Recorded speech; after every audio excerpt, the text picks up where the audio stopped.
5 count, so Gloria can get the stream ready for me. Do you want me to use this mic or that mic when I'm doing my intro? Oh, the podium's on, I'll use that one. We'll save this one. We'll conserve. Whoa. This is a hot mic. Hi, everybody. It's so good to see you tonight. Welcome, welcome. Thanks for braving the snow. I know it's okay out here, but I heard that you downtown in Douglas folks had to drive through some fun weather to get here, so I appreciate you. Thanks for being with us. We're going to do the housekeeping, the unfun stuff first before we do the fun stuff. So let's do the housekeeping. If you've been to one of these before, you know that I'm going to ask you to do this. We're going to do it together as a team. We're going to take a moment to silence our cell phones. And even if you think you did, I'm going to ask you to do it again. Because as a theater artist, and tonight I actually get to be a theater artist, I'm going to do the thing where if your cell phone goes off when I'm performing, I'm going to stop and look at you before I start performing again. And you're going to be so uncomfortable if I do that to you. So take a moment to silence your cell phone and check. Some of you are like, would they really do that? No, I would. I would really do that to you. And then take a moment to notice your nearest exit, which is in the back. This is my flight attendant moment that I love doing every time I host Evening at Egan. It's back past the cookies. If you haven't noticed the cookies, we have cookies and coffee, and they're yummy, and you should eat them. Because if you don't, you know what's going to happen? I'm going to eat them over the weekend, all of them. So you should definitely eat them while you're here tonight. You should eat them during the Q&A. You should eat them now. You should go get one if you haven't. You should eat cookies. Cookies are good for you. Okay, I think all of your cell phones are silenced at this point, so welcome again. If you haven't met me, I'm the Dean of Arts and Sciences, and Arts and Sciences has been hosting Evening at Egan this year, and it's been just a joy. I think we've had really wonderful lecturers. Tonight's is our Lily, say it out loud. Winter Fire. Lily came up with the title, and we keep making her say it because she says it with such like joy and fire. She keeps going, Winter, Fire, Faculty Showcase. And we kept making her do it on the radio the other day. We just kept going, Lily, say it. Lily, say it. We were really excited to bring this particular showcase to you. I want to begin tonight with a land acknowledgement. Our campuses reside on the unceded territories of the Occoquan, Tontoquan, and Sheetkaquan on Tlingit Ani, also known as Juneau, Ketchikan, and Sitka, Alaska. We acknowledge that the Tlingit peoples have been stewards of the land on which we work and reside since time immemorial, and we are grateful for that stewardship and incredible care.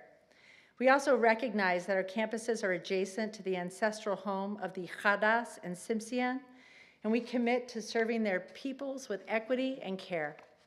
We recognize the series of unjust actions that attempted to remove them from their land, which includes forced relocations and the burning of villages.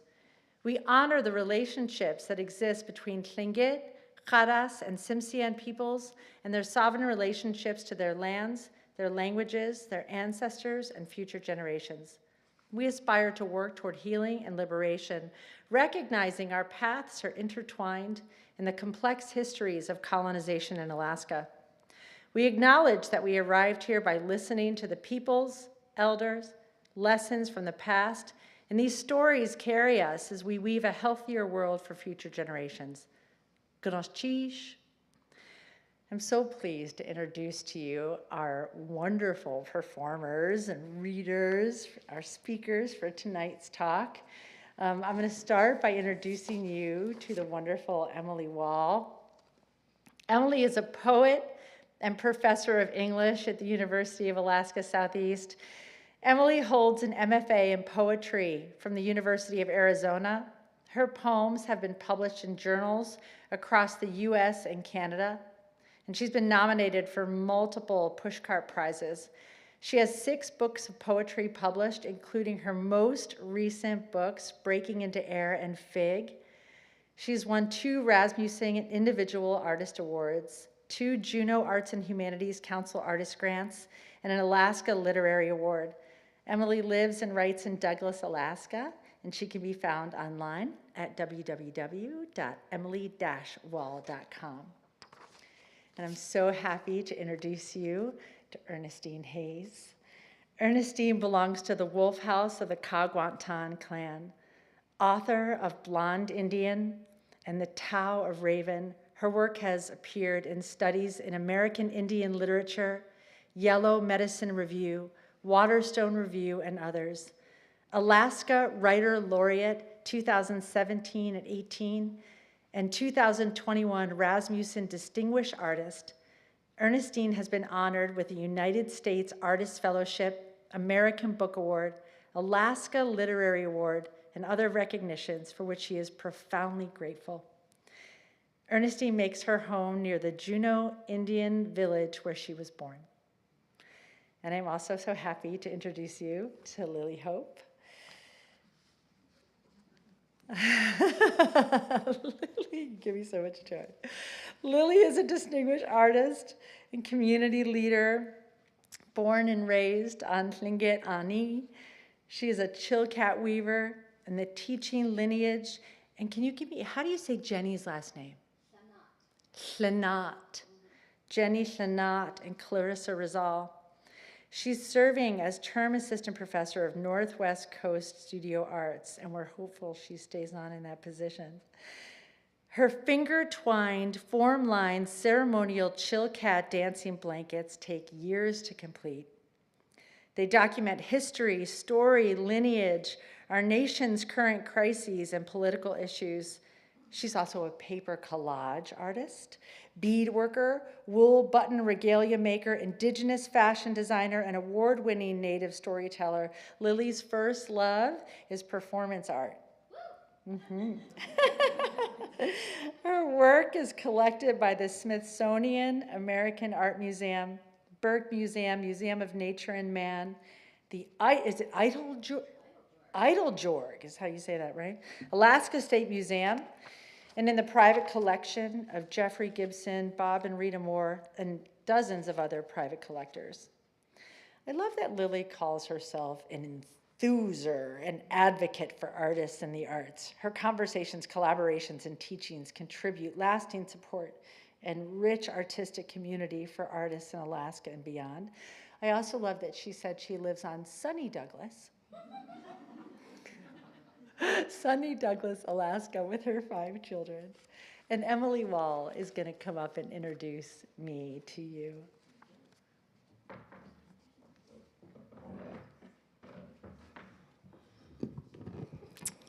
Thank you, guys. I am going to introduce my dean and my friend, Carin Silkaitis. I'm going to read this official beautiful bio, but first I just want to say it's really an honor for me to be on the stage with Carin, and I'm very grateful for them. Carin Silkaitis is the Dean of the School of Arts and Sciences at the University of Alaska Southeast and a Professor of Humanities. Prior to that appointment, Carin served the faculty and students at Columbia College Chicago as the Alan Lynn Turner Chair of the Theater Department, a professor of theater, and a faculty fellow serving on the college's anti-racism transformation team, after spending a year training with Crossroads Anti-Racism in Chicago. After graduating from the school at Steppenwolf, Carin spent years as an actor working in Chicago, with many of these years represented by the wonderful folks at Gray Talent Group. They are a proud member of Actors Equity Association and the SAG-AFTRA. Carin's notable TV and film credits include co-starring roles on Empire, Fox, Chicago Fire, NBC, and The Red Line, CBS. The nurse in the SAG feature Unexpected, currently on Amazon Prime Video, and Joy in the award-winning short Being Here, winner Best Supporting Performer, Berkshire Short Film Fest. Carin has also appeared in many commercials and industrials, and they have lent their talents to numerous theatrical productions, including Rabbit Hole at the Goodman, A Shayna Meidel at the Tideline, and Machinal at the Greenhouse, which was nominated for 7 Joseph Jefferson Awards, more than any other production that season in Chicago. Carin also directed and produced dozens of productions in and around Chicago. Carin received their MFA in acting from the Theater Conservatory at Roosevelt University. Thank you. Very impressive. You stay with me here. And now we're going to be, kind of the format for this evening is we're going to do our pieces up here one at a time, followed by a question and answer session. We're going to save your questions to the end to allow kind of the flow of the evening to allow one performance after another. And I'm delighted to first introduce you to Emily Wall. Thank you.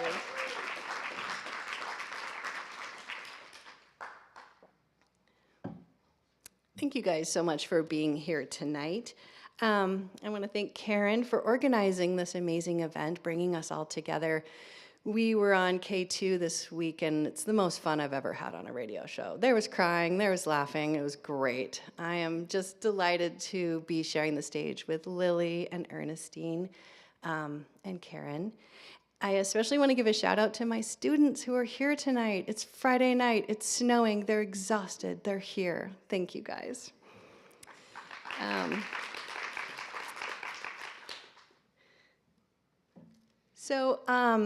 I am going to read work from my most current project. So I spent the last 5 years working on a trilogy of chapbooks.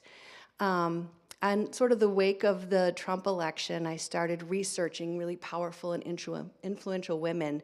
And they were giving me a lot of encouragement and courage in a time when I needed it.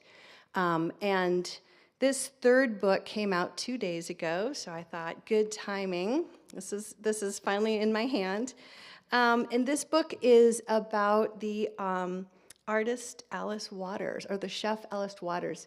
She's been someone who's been really inspirational to me. I'm curious, how many of you guys have heard of Alice Waters? Oh, so awesome. I always ask this question, and usually nobody, so good for you guys. She's been really pretty incredible, and I wrote these poems as persona poems. So persona poems, you take on the mask of someone else and speak through their voice and sort of melding my story with her story. And so this book is really a tribute to her, and I sent her some poems early on and asked her for permission, and she said, yes, of course, so that was really lovely. And she more than anyone else, I think, has changed the way we eat in America, changed the way we think about food and sustainability, the environment, the community. She, of course, brought the slow food movement to America. She brought wood-fired pizzas, so if y'all are going to the pub later, thank you, Alice. She's just really been someone that's been really incredible for me. So I'm just going to read you all 3 poems tonight. I'm going to start with a poem called Amuse-Bouche. It's the opening poem of the book, and like a true amuse-bouche, it sort of pulls themes and images from the entire book. And this poem is also a form poem. My students know I'm a real passionate form poem writer. In tribute to sort of recipes, I wanted to write in form. And I see my friend Lynn here tonight. She is the ultimate pantoum writer. So she and I love pantoums. In a pantoum, you have 4 lines. Lines 1 and 3 become lines 2 and 4 of the next stanza, and so on. And you can go on as long as you want. This is a very short one. But the last stanza picks up lines 1 and 3. It's kind of a fun form. So here we go. Amuse-bouche. A bowl of warm milk made from wild grass. From Frog Hollow Farm, 1 split fig. Garlic, artichoke, 1 seductive olive. This is how much you should love your body. From Frog Hollow Farm, 1 sliced wide fig. You sit in the shade of an acacia, massage your palms. Yes, this is how much you should love your body. Make yourself a tender omelet, eggs, butter, chervil. You sit in the shade of an acacia, massage your palms. You smell garlic, artichoke, seductive olives. Now make tenderness with eggs, butter, chervil, with a bowl of warm milk, with these wild grasses. Thank you. This is an interesting poem. How to Plant Eden is based on a true story. So I spent years reading, there's biographies, of course, about Alice, and of course she wrote her own autobiography too. And in this particular story is after Chez Panisse is her restaurant in Berkeley, and after she kind of got going and started to become famous and starting to become influential, Bill Clinton showed up when he was president. And she was like, this is great. Because she was trying to get a White House garden started. There hadn't been one since World War II, and she'd had no luck. Hillary was kind of interested. Bill was not that interested. She was having no luck. So Bill shows up, basically unexpected, and she's like, this is great. So she feeds him dinner, and at the end of dinner, her thing was she was going to give him a perfect peach. So at Chez Panisse, they have something called the copper bowl, and they bring you a bowl with one piece of fruit. And it sort of encapsulates the whole philosophy. This piece of fruit is locally grown. She knows the farmer. It's sustainable, it's organic. The restaurant has held it till its perfection. They've handled it gently. They put it in a bowl. They bring it to you. It's essence, right? So she said, I'm going to bring you a peach. And he's like, nah, I want ice cream. So she gave him ice cream. And so in this poem, I kind of imagine her talking to him. But I will say the story has a happy ending because in the Obama administration, of course, we now have a White House garden. Okay, this poem also is a villanelle, which is hard to write. So villanelles, you repeat lines, you repeat 2 lines over and over. The second two lines in every stanza, and then you also have to rhyme the first and third lines, and you have to rhyme the middle lines. Also, iambic pentameter, but that's just a step too far, so I didn't even do that. How to Plant Eden for Bill Clinton. I want to tempt your tongue. I want to feed you one perfect peach. Just reach for it. Come to Chez Panisse, come sit at my table. I could beat all day on the drum of words, organic, sustainable, fresh, but no speech will truly tempt your tongue. I want to give you Frog Hollow Farm, the hum of bees, of heat, of a farmer who knows how to eat all of it. Come to Chez Panisse, come pick up your spoon. An hour ago, this peach hung in sunlight. Take a bite. Do you see why we need a White House garden to tempt this country's tongue? Taste is deeper than speech, deeper than some working group, some committee in a room analyzing it all. Just stop. Come to Chez Panisse, come bite into one sweet peach. Last time you shrugged me off, chose blackberry ice cream. This time be tempted, just you, just your tongue. Come to Chez Panisse and eat with me, just come. My first and last villanelle. Thank you. I'm just going to read you guys one more poem, and this one is a sestina, and this poem kind of encapsulates, I think part of her essence is that she wants us to eat together, to be a community, to feed each other, to love our bodies, to love each other, to love our environment. So that's what this poem is about, and sestinas are complicated. A couple of my students out there are like, no, because I make them write them. Sestinas, you take 6 words. Butter, light, gild, warm, lemon, crush. And you repeat them at the end of every line. 6 lines in a stanza, 6 stanzas. And they have a particular pattern. 1, 2, 3, 4, 5, 6, 6, 5, 4, 3, 2, 1, and so on. And then the poem ends with an envoy. You have to get all 6 words in. So it's kind of fun. How to change 1,000 minds. Where do we begin? With butter. We begin with the cow, the grass, the light falling on a farm in Petaluma, the way it gilds the grasses that will be eaten, the way it warms the rich black soil. Look at that lemony field, at that cow, the way she moves, the crush of clover underfoot. What we begin with is a crush on food. I think of Tom and the way he butters an omelet he's made for me under one lemony lamp. Omelet, chervil, butter, tongue. lightly sweet teeth. We all want this, a pool of warmth at the end of every day, after the riot of this gilded city. And from the butter comes this, gilt-edged mirrors that show you the chef behind you crushing cumin and coriander for the lamb. The wood fire warms her hands as she works. Next to her, a chef blots butter lettuce, one leaf at a time. If you want to gather light from a farm and plate it, you change your breath. One lemon slice on a white plate.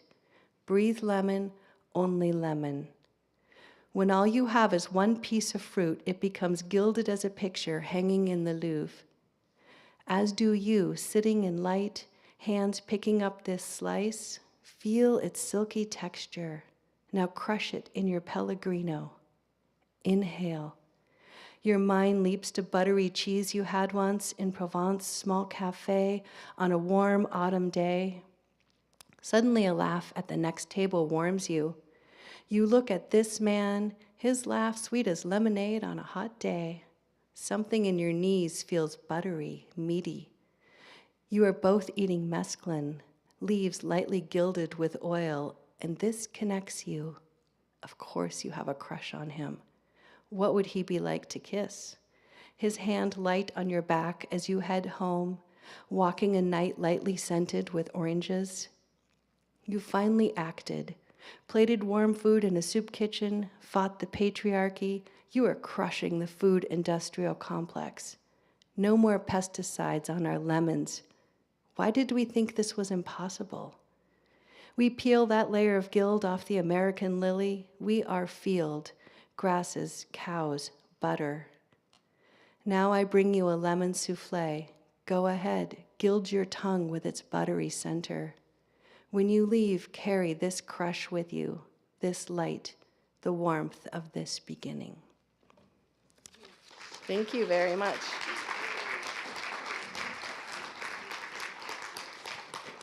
Now I'd like to bring up my friend Ernestine.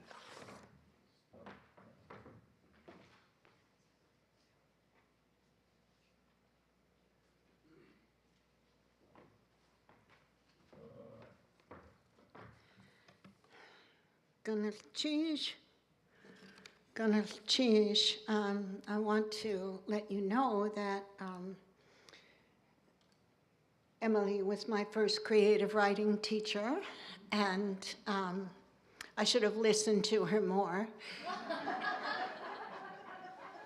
You'll be able to tell why. I'm struggling with form and how to blend to the voices that I'm exploring. And I just start at the beginning and go all the way to Gunchish without a stop. So as I said, she taught me a lot, but I didn't listen enough. So here we go. I'm exploring how to blend a couple of voices, especially one sort of new one. And this is some new work, and I've been sharing it here and there. So if you heard it at Goldtown Nickelodeon or Crystal Saloon, I appreciate your indulgence as I share this latest unpublished work. It's an honor to participate in this event with those beautiful, talented women, and thanks also to everyone who's joining us here and all those on live stream.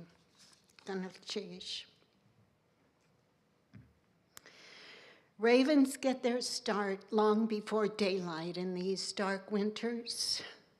It's an ancient story that connects us to unmeasured time, raven calling back the Lazarus light.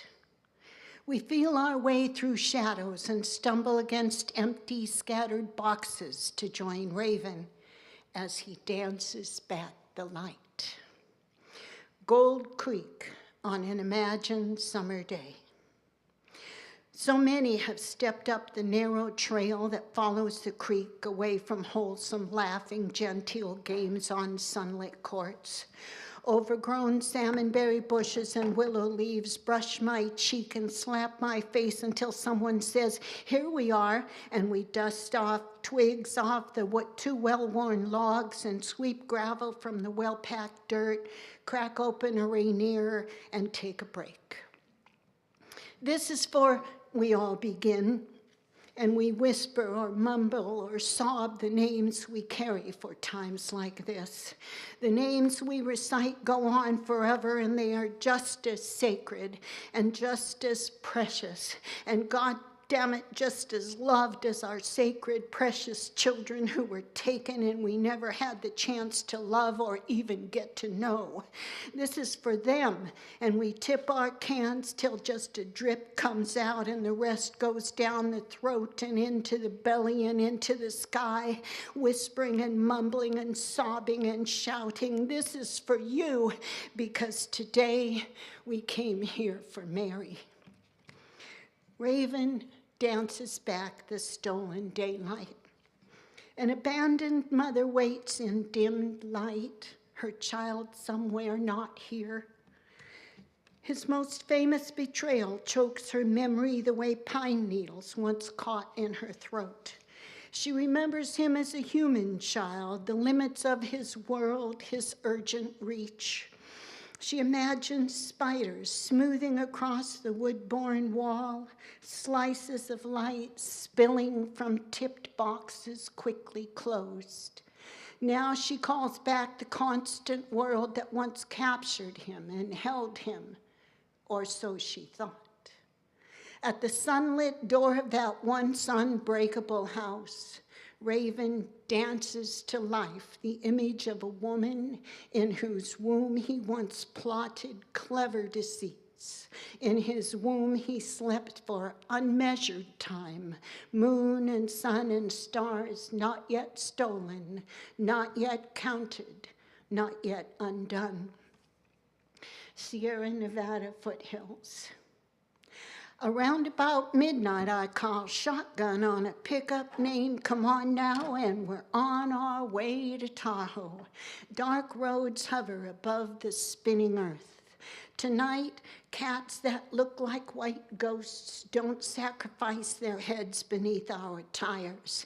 Deer don't hear their last moments crunch against a front grill crusted with gas-flavored blackberries and gold mine bugs. Blacked out drunks don't climb into head-on Buicks never to remember one thing about that night. Nothing but lodgepole pines and riverbeds, pinpoint stars and cobalt sky, boulders glowing black, and then the lake.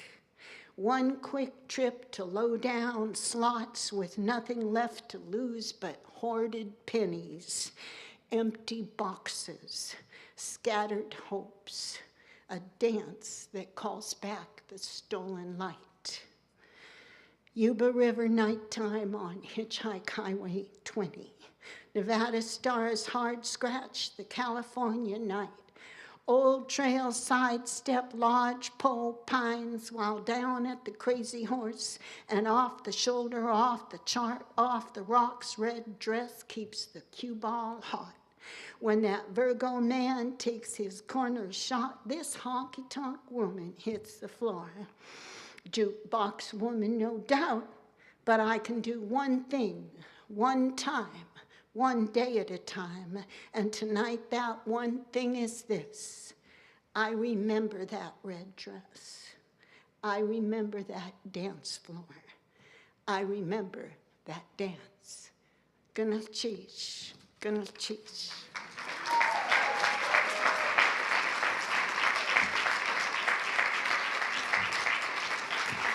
Decolonize, smash the patriarchy, undo capitalism, condemn racism, land back, rematriate, resist. Gonna cheese.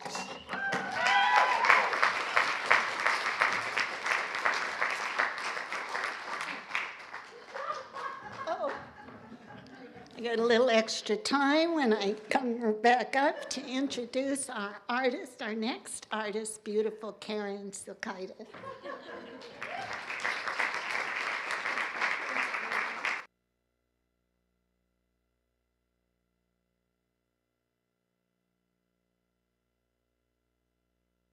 Try to turn this thing on here, yeah? I have a fancy headset. Let's see. All right. Hi, everyone. So last time we did this, we did this creative showcase, and I talked about my art, and I read a paper for you that talked about embodied performance and my work on the Laramie project.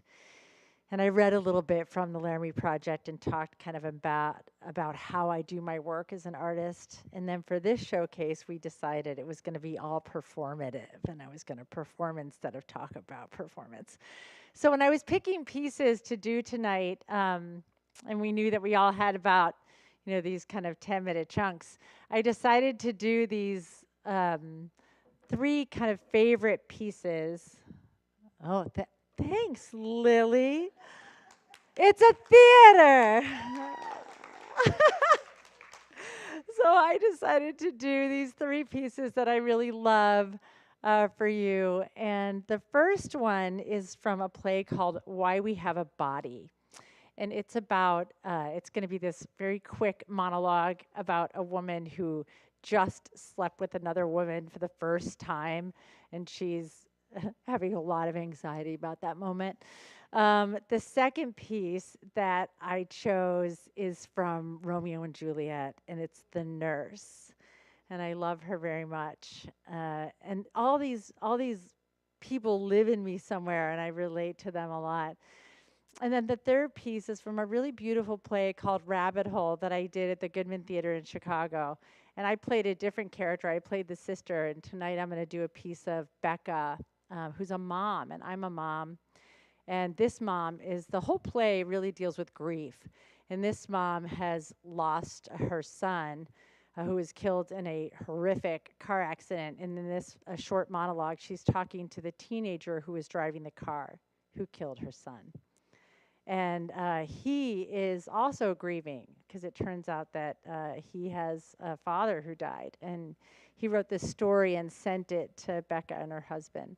And then the last piece that I'm going to do is a piece that I'm working on. And I don't know if it's a theater piece, actually. I don't know if it's going to end up being a theater piece, like a one-woman thing, or I don't know if it might end up being an article that I'm going to write.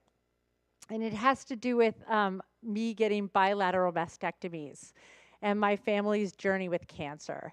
And so I don't know if it feels like a monologue right now, and it's definitely still in draft form, and I'm going to kind of read it to you, and that'll be the last one that I do. So here we go. The first piece that you're going to see, this is Why We Have a Body.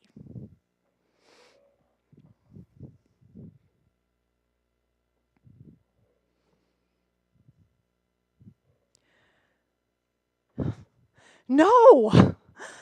I went to the supermarket, and all I could see were women. Well, I go to the supermarket all the time. I just never noticed the women. There are women everywhere. I mean, picking out heads of lettuce and picking out cans, standing behind their metal carts, staring at frozen foods in their own little worlds. And I wanted to go up to them, any one of them, and say, "Excuse me, but I made love to a woman, and I could probably make love to you too if you'd like me to." I mean, I could barely control myself not to do that. I think I'm losing my mind. I made eye contact with every woman in there. I don't know. I would just go up to them, and then I would stand next to them, and then I'd wait for them to notice me, and then I would just stare right at them. I think they thought I was psychotic. I mean, I especially made eye contact with the checkout girl, who I swear imbued the phrase, "Would you like paper or plastic?" with a vague feel of sex. I would have never noticed this before you. There is this whole subterranean world running just below, just underneath our own normal world. And you don't just go there for a little excursion, you know? You fall in or you get pushed. But once you go there, you don't come back, you know? So I don't know why they call it a sexual preference.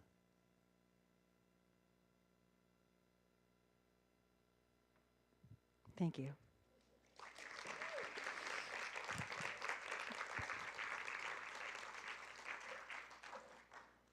And this is Romeo and Juliet.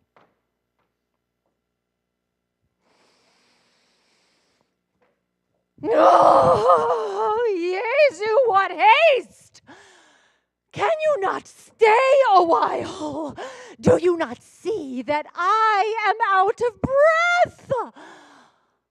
Oh. You know not how to choose a man. Romeo? No, not he. Though his face be better than any man's, yet his leg exceeds all men's. And for a hand and a foot and a body, though they be not talked on, yet they are past compare. Oh, he is not the flower of courtesy, but I'll warrant him as gentle as a lamb. Go thy ways, wench, serve God. Oh, my head. Oh, my head. It beats as if it would fall in 20 pieces. Beshrew your heart for sending me about to catch my death with jaunting up and down. What says your love?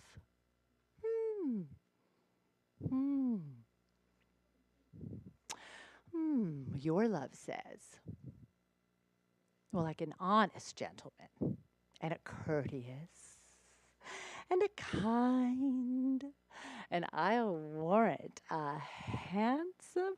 Where is your mother? God's lady dear, are you so hot? Is this the poultice for my aching bones? Henceforward, do your messages yourself.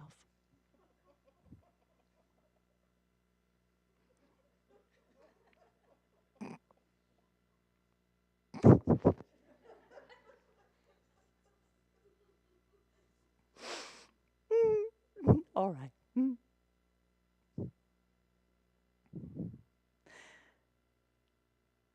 Have you got leave to go to shrift today?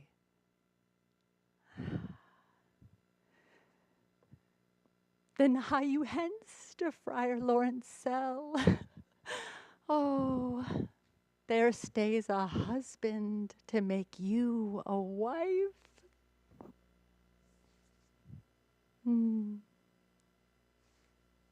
Thank you.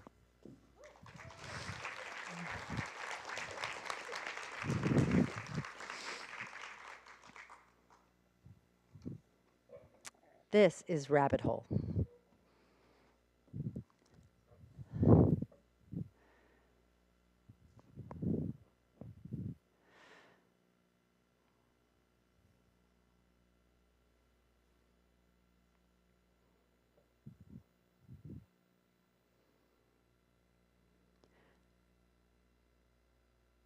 I like that story you sent, by the way. I'm sorry we never thanked you for it.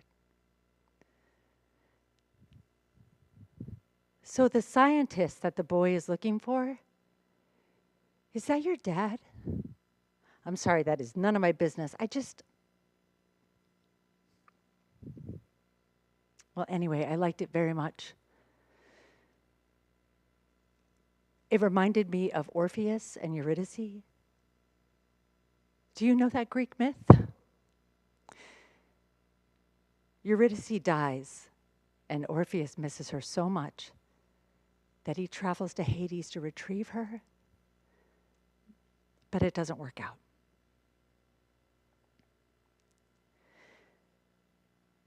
Anyway, I liked it very much. It was interesting. Instead of Hades, you have the rabbit holes, the parallel universes. Is that something you believe in? Parallel universes? Huh.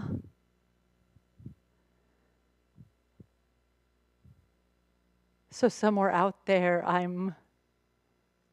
there's another version of me? What? Making pancakes? Or at a water park?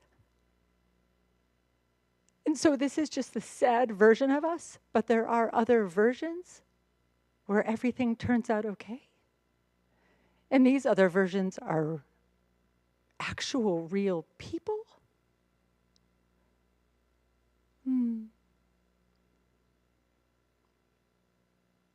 Well, that's a nice thought. That somewhere out there I'm having a good time.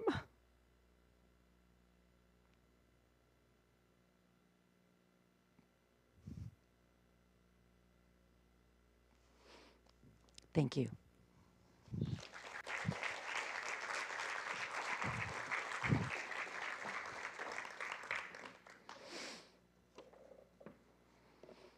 And like I said, this piece, I don't know yet what it is.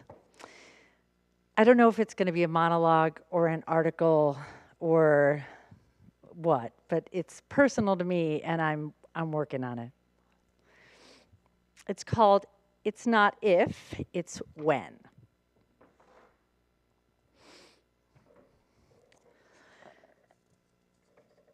It's not if, it's when.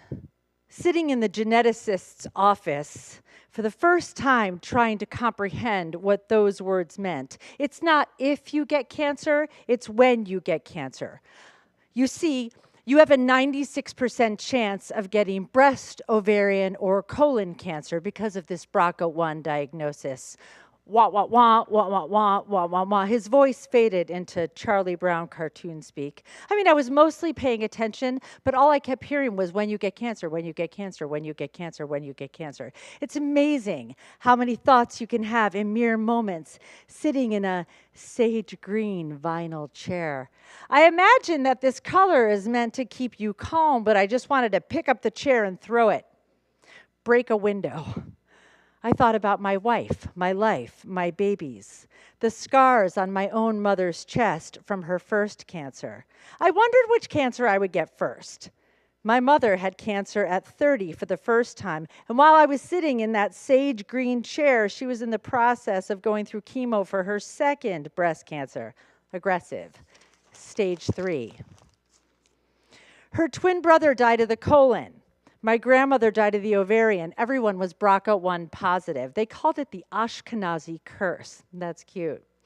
My aunt had 2 of the cancers. She's an overachiever, breast and colon. My pity party ended the moment I left the doctor's office. I jumped into survival mode. I started to ask questions about prevention and surgery and options. How could I fight it? How could I consume it? I mean, I'm a really competitive person. I'm the kind of person that you don't want to play board games with. I'm like icky competitive. I want to beat you. I want to win. Sorry, it's just who I am. So I jump into that mode and I get my first surgery, which is a total hysterectomy and oophorectomy, because they told me it would reduce my chances of getting breast cancer by 50%, and I liked those odds. After that surgery, they started watching me every 6 months. Mammogram, MRI, manual exam, lather, rinse, repeat. After this second round of total hell, they found something, a small dot on my right breast. They told me it was time to act because the next time they tested me, I'd probably have cancer. That point, I was at a stage 0. My mother went from nothing at 6 months to stage 3 6 months later. My family likes to grow aggressive cancers. Maybe we're all competitive. My wife and I decided to have a goodbye party for my breasts. So she took me on a romantic birthday getaway weekend, the Romeo and Juliet suite at a winery. Obviously, I like Romeo and Juliet. I do. I love Shakespeare. R&J is one of my faves. It is perfectly controlled verse. We did a full breast photo shoot. I drew on my breasts. I made X's and lines and zeros and slashes. I feel like painting on them helped. It was time for the bilateral mastectomies. I went into the hospital and I felt like I knew who I was. It's difficult to describe this with mere words, but something changed that day about my appearance, about how I saw myself. People say things to you after these surgeries, and I'm going to quote these greeting cards. Embrace your beautiful scars. Your spirit is unbreakable. Healing is a journey, not a destination. Embrace the new you with grace. You radiate strength and beauty. These are real.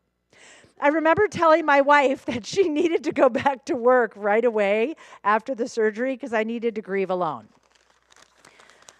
The first time I unwrapped my bandages around the many tubes and drains and looked at my scars, first I didn't know what to do, and then I cried, and then I raged, and then I screamed.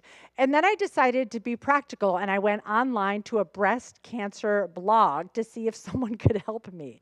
This blog was called Improving Your Body Image After Mastectomy. It said the following, and I'm not kidding: fake it till you make it, and the confidence will follow. No, I'm not lying. What? You want me to pretend that I feel confident? That's super. Most everything I countered online talked about your breasts as defining your femininity. And one article talked about the psychological problems that will develop after mastectomy because of the loss of your femininity and your sex drive and your confidence. Again, super. What about non-binary people? I identify as non-binary. What does that mean after the loss of your breast? Do I become more non-binary when you take away my boobs? I had so many questions. Now when I walk into a locker room, this is the experience that I have. I get what I call the unfortunate pitying stare. What I want to do is enjoy a spa with my pals. And what happens to me is women look at me with sort of a sigh and a nod and a thing that they do with their head, and they kind of smile and shake. And they do a thing that they try to identify with me in some way. Why do they do this? Do they think that we're going to have a moment together in the locker room?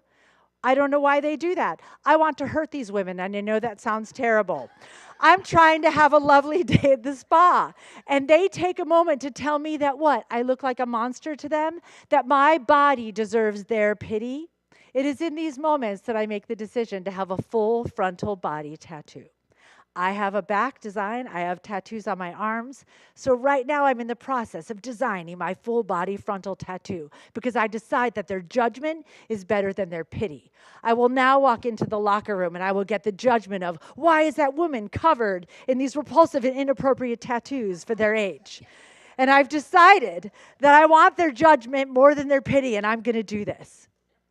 Also, when I got my mastectomies, my wife started to buy me Wonder Woman paraphernalia.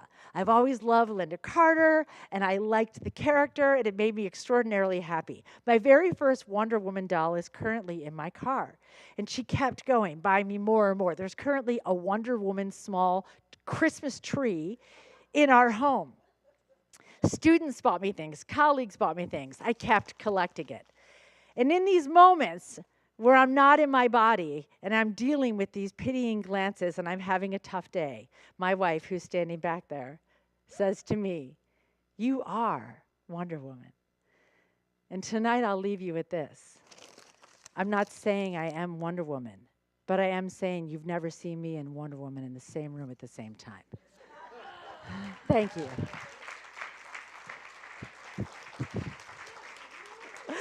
And now, I will introduce you to Lily Hope.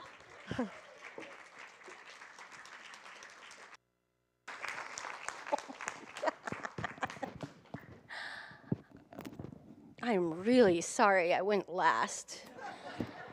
Jeez. Let's just do like that. Oh, okay, here we go. Let's do this thing. Earrings out of the way. We're okay? Do we have cordage? And Mike. All right. It's fun. Dean, Carin, and I talked about our pages, and I was like, I'm gonna fling them dramatically. And Dean was like, I'm gonna crumple them. So, you know, super powerhouse, arts and sciences. Thanks for being here. Thanks to Emily and Ernestine and Dean Carin for making this night. What a night. Thank you. Honored to share space with you guys and to be here at UAS. I've been affiliated with UAS since January of 2001. Started taking classes here. Emily Wall and Ernestine Hayes were both my English professors, and I tell everybody to take a class with Emily Wall because you will know what your time is worth, you will know what a real deadline is, and you will become a better writer. Because she doesn't take late work. So you better prioritize the work you're doing in her class over everybody else's, because she's the Rasmussen of UAS, okay? No late work. Okay. So good. Like, when I'm submitting to Rasmussen Foundation, I'm like, Emily Wall says it has to be on time, not the day of, it has to be like yesterday, not like 5 minutes late. Okay. Thank you for being a good one. This is also self-written. May have shared it at Crystal Saloon, may have shared it at a house party a few weeks ago. Work in progress, we'll see where it ends up. Maybe this is the end. Maybe this is the beginning. Here we go. I'm not a man, I'm not a woman, I'm not a person. I'm not myself, I am a storyteller. Wishkendain da at yochet duasak, yes nachasiti, dakdain tan ayachet. My Tlingit name means many, traveling one behind another in an upward trajectory. I am Raven Sea-Turn clan. My English name is Lily Hope. I am an artist. Like Charles Bukowski says, I was born into this. I don't remember if I ever asserted, when I grow up, I want to be an artist. I wanted to be a flight attendant and have a lover in every zip code.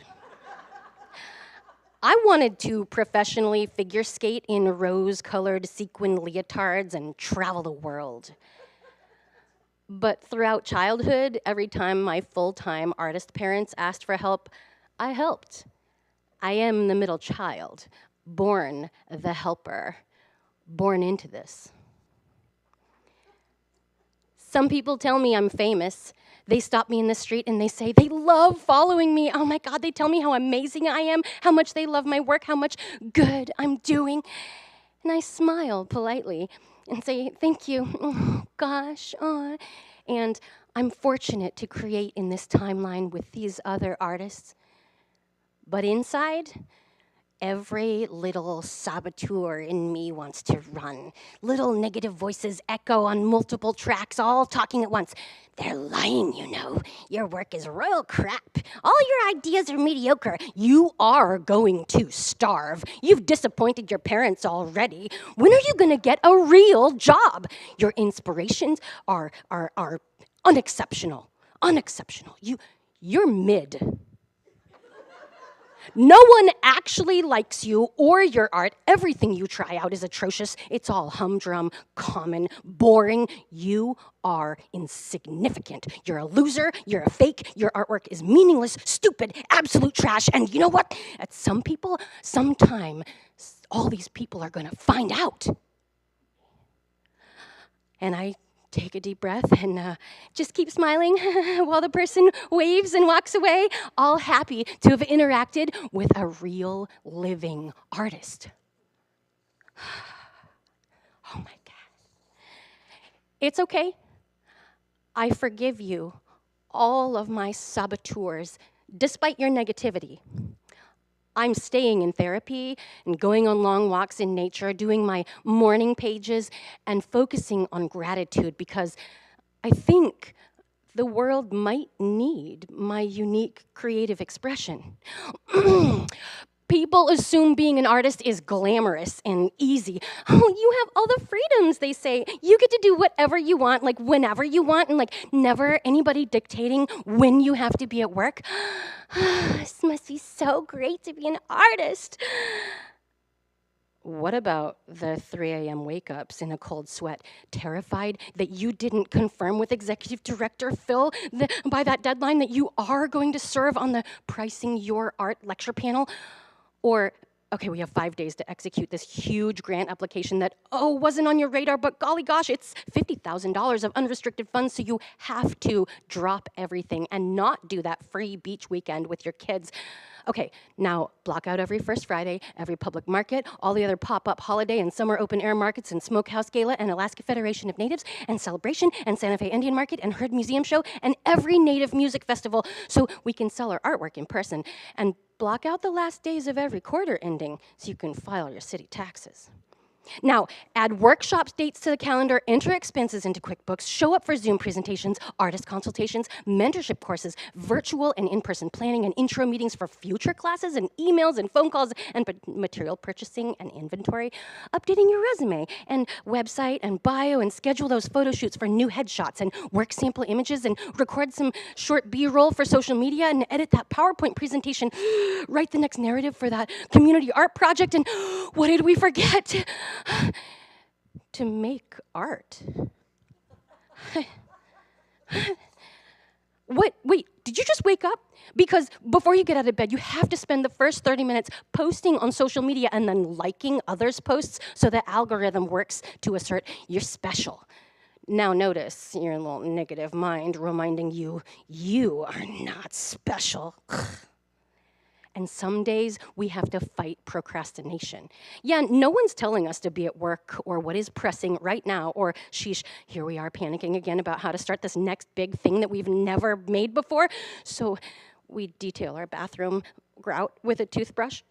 And we organize our bookshelves by color and alphabetize our spice drawer and repot plants and steam clean the carpeted stairs. Finally, hem the curtains. Clean the cat box, pick the lint out of our couch cracks.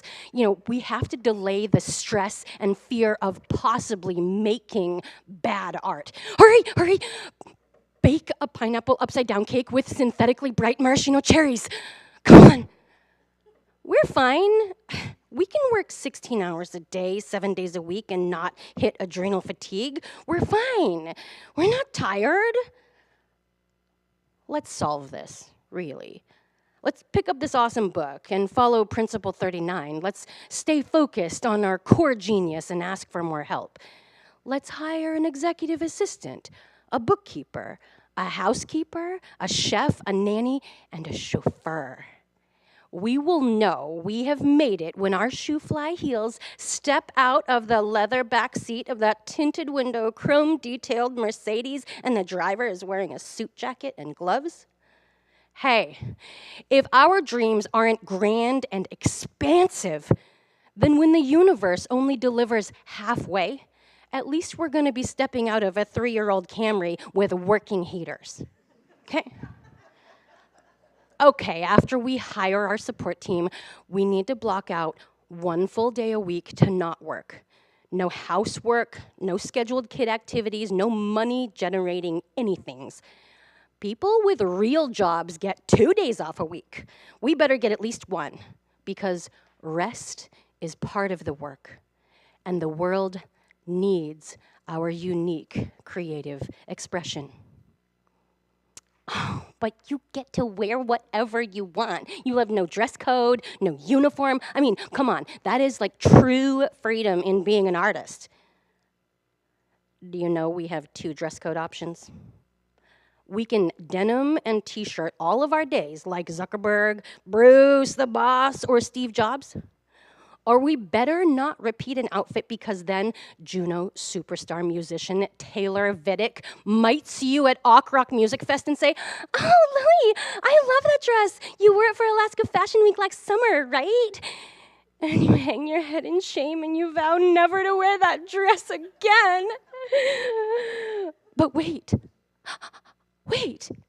goodness, sheesh. Oh, thank you, Taylor Vidic, for noticing me.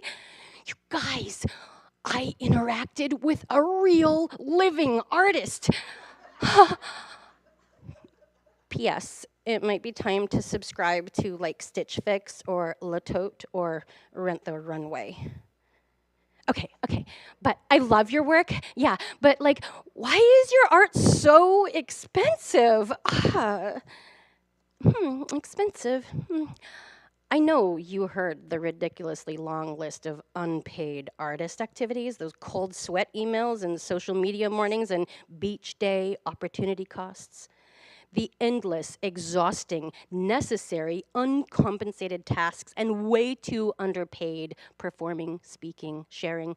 No one demands any other professional to do as much unpaid labor as they expect from an artist. I recently asked my performing artist friend when they were going to start a Patreon account so I could contribute each month toward their art making. They said, "Oh, I can't. The guilt I feel about not being able to afford supporting 3 other artists with even $20 a month keeps me from asking others to support my work. I just can't do that." I said something like, "You can't support others with an empty cup or an empty bank account. You're allowed to put your work out in the world for people to love, and we can normalize artists being paid well." Did you know they recently launched their Patreon account? For reals, just like a couple weeks ago, I was one of their first backers. You can be one too. My dear friend Kelsey Riker, may your fame and wealth rise together. We need your unique creative expression. You artists, always doing what you love. You must be so happy all the time. It's true.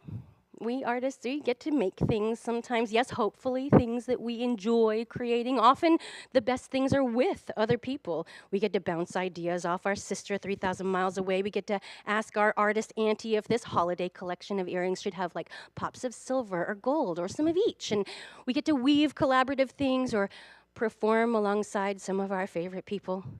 We control our materials, our hours of focus or procrastination, who we co-create with, yet we stay in this constant surrender to the beings and stories that grow through us, through our listening, maybe even arriving through our dreams. This can be joyful, this can bring happiness, but it also brings up the grief of life, of living, of still living.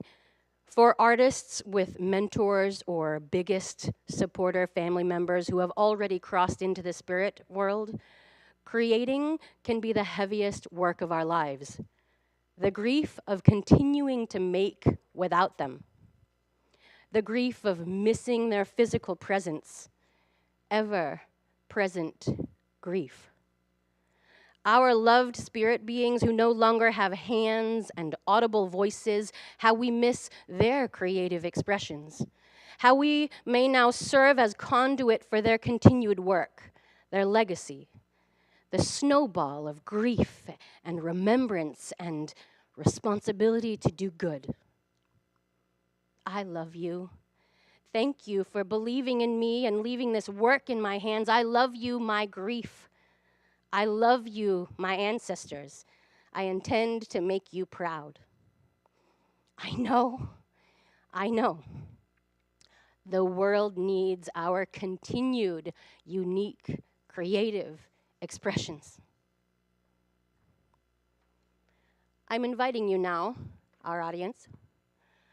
I'm inviting you to come back to your creative self.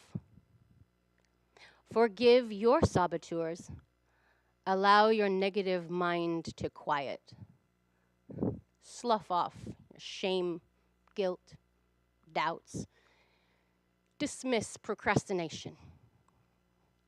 Close your eyes with me now. Imagine a container of your choice. A vessel either simple or ornate.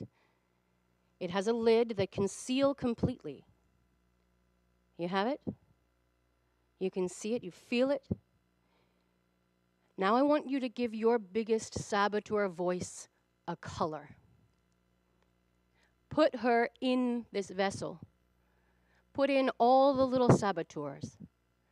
Now put in your bright rainbow of doubts. Put in your pastels of fear, shame, guilt, procrastination. Allow your negative thoughts to swirl into this vessel. You got it? Now shut the lid. Feel what that's like, allowing all of that to exist in this known vessel. Keep your eyes closed. Now imagine you're storing this vessel somewhere you can access it again, if you want. Maybe it's on your favorite trail, maybe in your basement, a corner of your home. Wherever it is, this vessel is safe and unbreakable. You can open it anytime you want. It's safe. Keep your eyes closed. You are free. Imagine now you're surrounded by light. You're allowing wealth and prosperity. You're embracing vulnerability, surrendering to story, and bubbling over with inspiration. It is all within you, and you are radiating bright. You are a real, living artist. Now, as you open your eyes, you're going to make that thing. Write it, sketch it, express it. Your community here, both living and ancestral, needs your unique creative expression. We can't wait to witness what you make.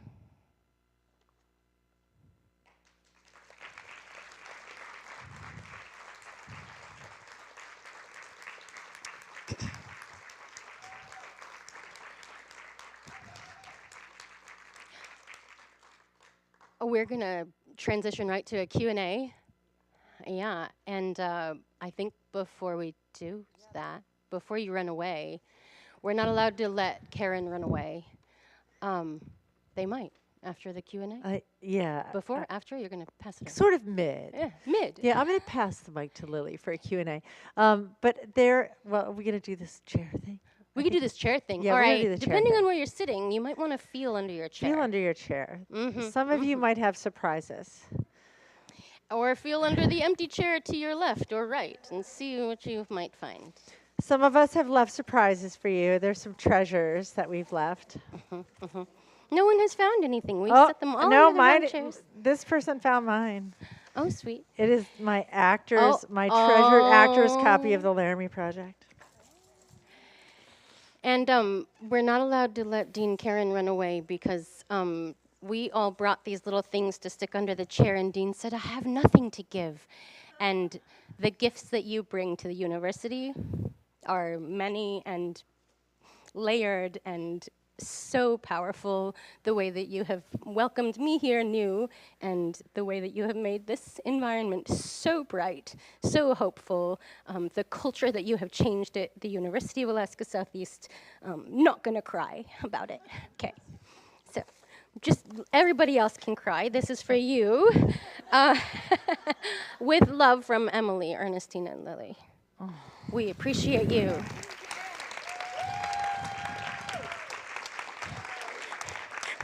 I'm just the messenger. I'm just the messenger. I'm not opening this right now because I will actually cry. Thank you. Thank you all so much. Thank you all so much. To be in a space where we feel lifted up. Thank you. Okay, now I can't. Okay, I can't. There's no way I can open this right now. Thank you so much. I definitely want to open this up to a Q&A for you. We'll grab this mic, and we'll be able to pass it around because anyone online, the streamer folks need to be, and I'm getting it together right now. Anybody online needs to be able to hear any questions that you ask. Is this still live? Great. Okay, so what we'll do is You heard that I'm running away. We're in the middle of a couple campus searches right now. And, I happen to be on the search committee that is taking someone to dinner tonight that I'm missing.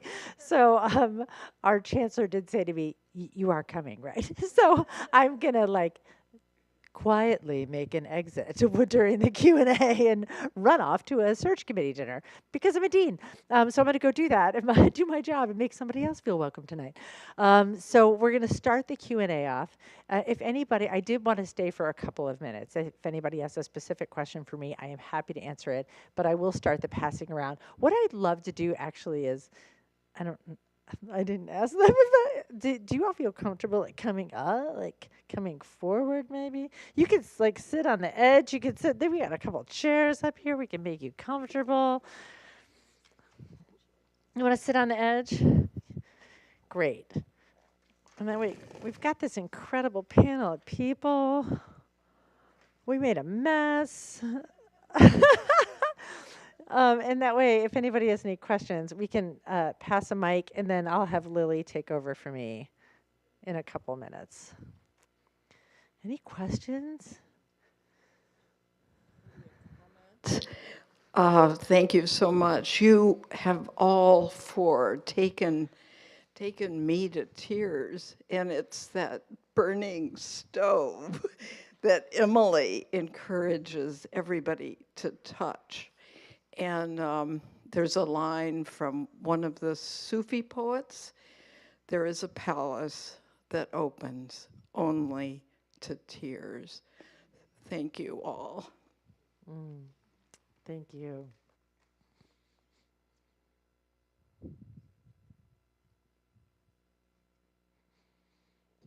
Hi, I just wanted to say I've never seen you perform, and I was completely blown away.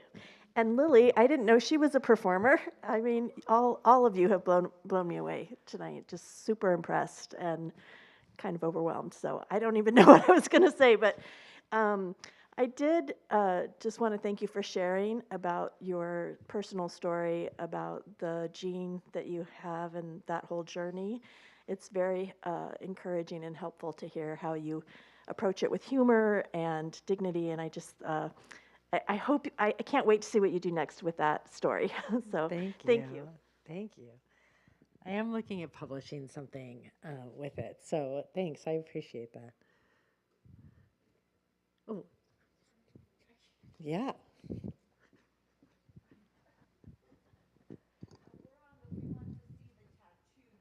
Oh, woo! I also agree with that.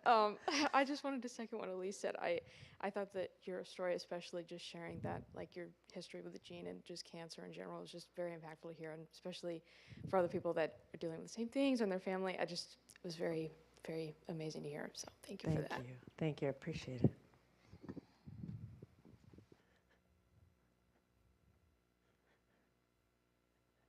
Anybody else? Oh, yep. I usually get my exercise at these things. I do a lot of running around.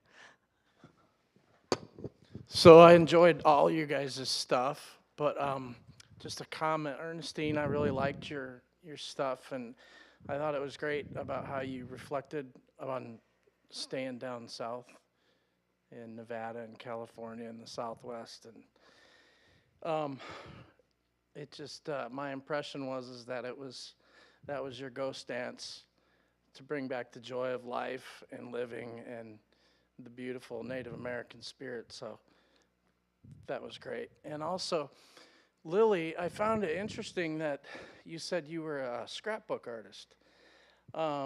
Is that what I heard in the introduction?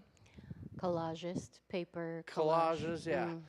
So I've been into that for, I don't know, for 20 years, and I recently delved into it like all the way and got into the whole world of scrapbooking. And I found that interesting because I don't know anybody here that does it.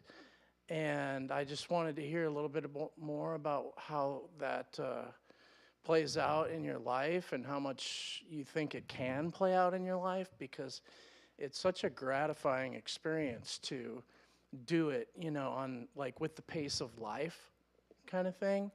And I think that a lot of people would benefit from doing that art form. And so yeah, that's what I got. Thank you for asking about paper collage. I came to it because my mother was a collagist and a weaver and a multimedia artist. She's been gone 7 years now, and my sister and I and my brother inherited her legacy and her copyright and her habits, I guess. Working on a weaving textile that takes 2.5 years, you can imagine the weight of what that is to carry something for 2.5 years and then give it to someone, and the intensity of that, but also the long game. You know, we carry babies for 9 months. Who spends 2.5 years on something and then passes it forward to where it needs to go? Like, you get to hang out with it for 2.5 years and then peace out, not 18 years, not grow it, make it talk, feed it well, watch it, water it, blah, blah, blah. But collage is the instant gratification. I can do this in 25 minutes. I can throw down some images and build this other being that's coming to life in a very short window. So very satisfying that way. I think that's why I continue to do collage, and UAS is, cross our fingers, looking at having Allison Bremner, collage artist, come up here and do an intensive workshop spring 2024. So keep your eyes peeled for that. Yeah. Mm-hmm.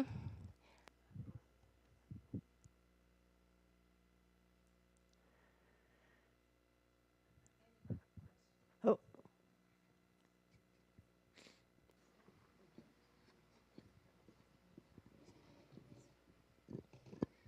Hey, Lily. Hey. I wanted to say sorry if I embarrassed you earlier, Not at all. and I wanted to let you know that you're not mid. You're great. You're slay. Aw, thanks. That's just my saboteur talking, She only comes up every now and then.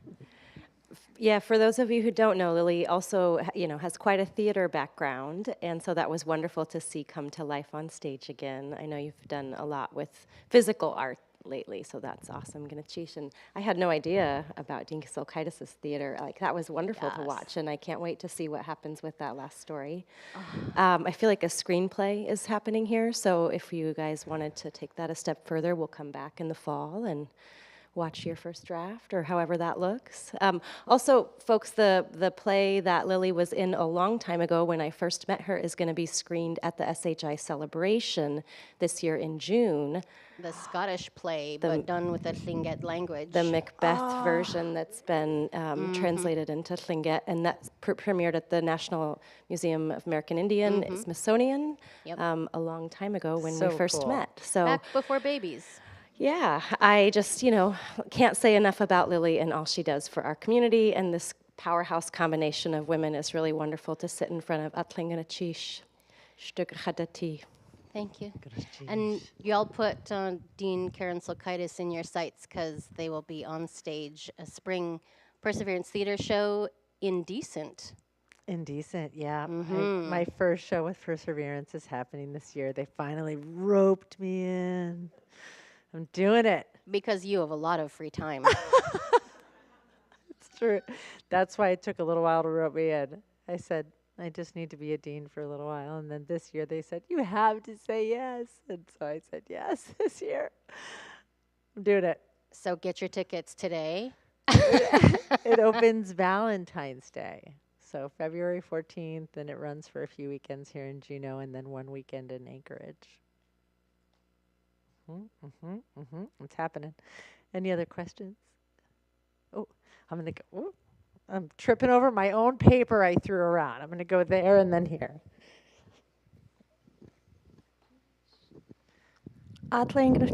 Johan, it's amazing to hear you folks and all of the wonderful, amazing creative work you're doing.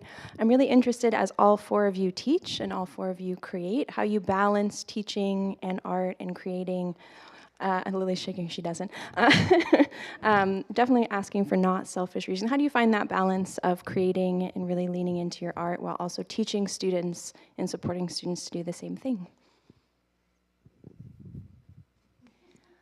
I mean, I think Emily will say the same thing. You have to be so good at boundaries, and if Friday is your day to make art, you say no. I'm not meeting with any arts and humanities anythings. This is my day, and I'm not available. Or Saturday, whatever. Like Sunday is. I was doing really well having like one weekday where I was like not doing anything work related, like in this lecture and or presentation, and only made it for a week. I like to say that I work 9 days a week. That's the only way to do it. I get up at 5 a.m., do my art for 2 or 3 hours while drinking coffee, respond to emails at the university, somewhere in there, and then, yeah, teach all day. Emily. Yeah, Lily, Fridays. I picked that up from Jane Terzis when she was here, and she was a great chair. And she was like, "Friday is sacred. I'm in the studio. There is no phone." And I loved that, and it's helped me a lot. So I try really hard to not do anything on Fridays except work, and my students have been really great.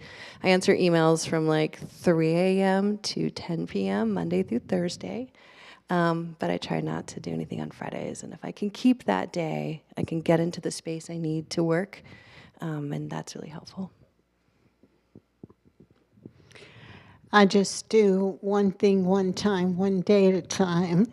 And this week, this has been what I've been doing, and then I'm going on to the next thing. I just do one thing at a time, and I'm really happy when I get one thing done. I have a mic. No, I have two. No, I'm Ida. I'm a terrible model to follow. I have been a very good mentor to other people to teach people how to do it. So I'm happy to sit with you and tell you what I think you should do. If I'm going to be honest with you, and I can't even lie, my wife's back there. So if I wish I could lie to you and tell you that I have really good balancing skills, and my wife will be back there and she'll go, "Liar, you workaholic." I love work. I do. And I guess that's the other part of it, right? Is that she would tell you the same thing, is that I love to work. I really do. So like, if I didn't, I wouldn't. But I truly love to work. So whatever I'm doing, I tend to really like what I'm doing. So when I was in Chicago, I was working on, like my last big play was a 6-month run of a Shana Madel at Timeline. 6 months, right? And that was 6 shows a week at an equity theater company. While I was a department chair, while I was teaching. So I was teaching, I was a department chair, and I was also auditioning because I had an agent who was a very demanding agent, and so while I was doing a show, my agent was sending me 4 to 6 auditions a week for primetime television, and those have to be fully memorized auditions. So I don't know how I did it. I just did it. And so I didn't have do I have great balance? Like, no, I work all weekend. Like, I work at night. I'm a worker. Marin tells me that I should have better balance. And Marin says things like, don't work on weekends, don't work in the evening. So like here in Alaska, I've actually found better balance than I had in Chicago. And I try to, so what I would tell you is you should do things like I used to tell all faculty to do things like a Friday rule, like find a Monday, Friday rule where you do your art or you do the thing that you love and you shut off the university on a day. Like Emily has like boundaries on a Friday. So artists, I used to say, you're going to have to find a boundary day where we're like, this is your artist day. This is the day you do. I did like do afternoon studio time when I was at my other university. And I had a colorful thing I used to put on my door that was studio time, where I was working on monologues, where I was memorizing lines, and nobody bothered me. Like everybody knew what that poster meant. And so nobody knocked. Students, colleagues, because I was memorizing lines or in studio recording for my agent, so everybody knew what studio time meant. So I guess I did have some boundaries like that, right? So I think you do have to figure out, and I'm happy to meet with you, and to figure out what your things could be, even if you don't use me as a model. And the other part of that is asking for help and making sure that the stuff that you hate doing, like if we love working and we love making art, make sure that someone else is cleaning your toilet. Like if that's the thing that you hate the most, take it off your plate for the rest of your life and never do it again. Okay? That is the key to balance, is stop doing the stuff you hate, because there is somebody out there. My 9-year-old loves swishing the toilet. I'm like, yeah, kid, I gave you $10 a week to do that 3 times a week. Yeah, baby. So find those people that are like, I love that. I'm now muted. No, I'm taking over Q&A if you have another question. So you had a question here? Yeah. Goodbye, we love you, Dean Carin. Thank you all.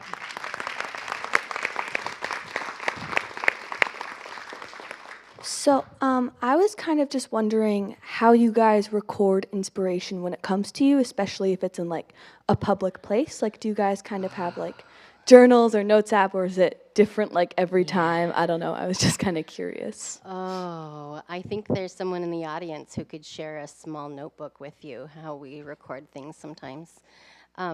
My friend Scott Burton has a tiny little memo book in their pocket almost all the time. I carry around a moleskin. Thanks. Sorry to call you out. Hey, hey. So I won't show what's actually inside here, but this is like, Scott and I walk often, and this is always on Scott. So when we're thinking of things, he's like, oh, I'm gonna write that down. I'm gonna look that up, da-da-da. And same on the flip side, that I'll like sketch it out. I also do use my notes app. The famous Tlingit artist Nicholas Galanin uses Google Docs and Google Drive. He showed me recently that he's like scrolling through his phone. He's like, I haven't made that one yet, but I have ideas for this one. And look, I sketched this one out. And so he like has some sort of drawing app on his phone and just does a like rough sketch in like a 3, and he speaks into his phone like, I gotta make this thing, and it's got like stars on it, and da-da-da, da-da-da, and then he like puts it all in one place and then can like store it. So there are many ways, but keeping a journal by your bed, keeping a notebook in your pocket, keeping your, if you have a phone device, little notes app. Yeah, all the things. Scratch it on pieces of paper if you're ADHD like me or whatever, and you know, look at it again someday.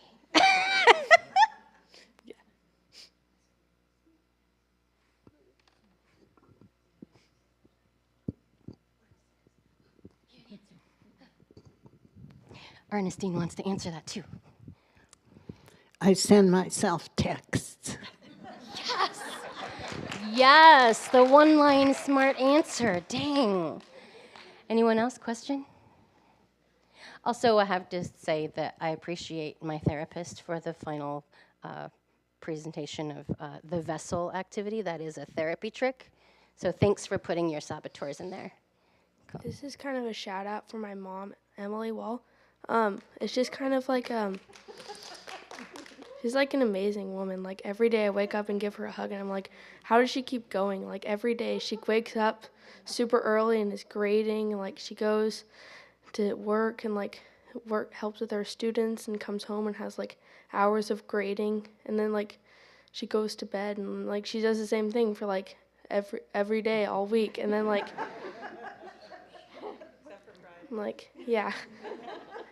And like I don't know how she does it. Like it's just amazing. Yeah.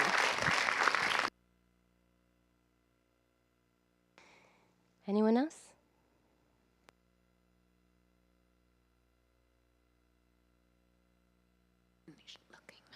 Oh, we have to ask you to finish looking under your chairs and the adjacent chairs and the chairs next to you, and like hold your things up, because we had like 6 or 7 things.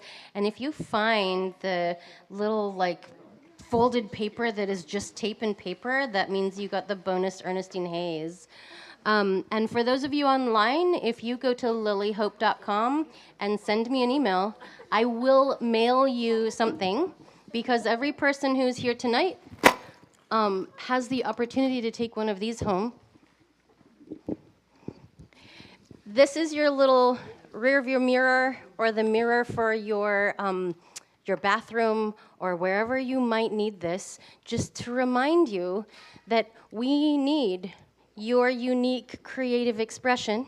And on the back of these little cards, which I will mail any of you online who reach out to me at lilyhope.com, on the back of this beautiful little card is a little list of books that have been transformative in my own creative life. And it's also what I share with my students at Career Development for the Artist, which is offered in the fall every year at UAS. Oh, sorry. Yeah. And of course, it's Chilkat Yellow. It's also happy. So, yes, we need your unique creative expression. You were here. Thank you. Who found the notebook of goodness? Oh. Last questions? No? Who has the mic? No questions? 1, 2, 3, 4, 5. And feel free to share this list of books with your friends. Yes, one of them is The Psychology of Money. For those of you who are online, I'll read them to you. The Artist's Way by Julia Cameron, that's where Morning Pages comes from. The Success Principles, written by Jack Canfield. Yes, he's the guy who wrote, the Chicken Soup series? Art and Fear by David Bales and Ted Orland. The Psychology of Money, and You Are a Bad Booty at Making Money. There is a swear word in there that I won't say on the air. But yes. Read those things or listen to them. I love listening to them as I'm falling asleep, as I'm waking up, as I'm all the places. And yeah, be well. So one of those. And seriously, I will mail you one. And I will mail you one for 12 months from this date. If you email me, lilyhope.com, send me a message and say, I watched your thing on UAS Online, send me one of these things. I will send you one so you can put it in your happy place and remember that we need your unique creative expression.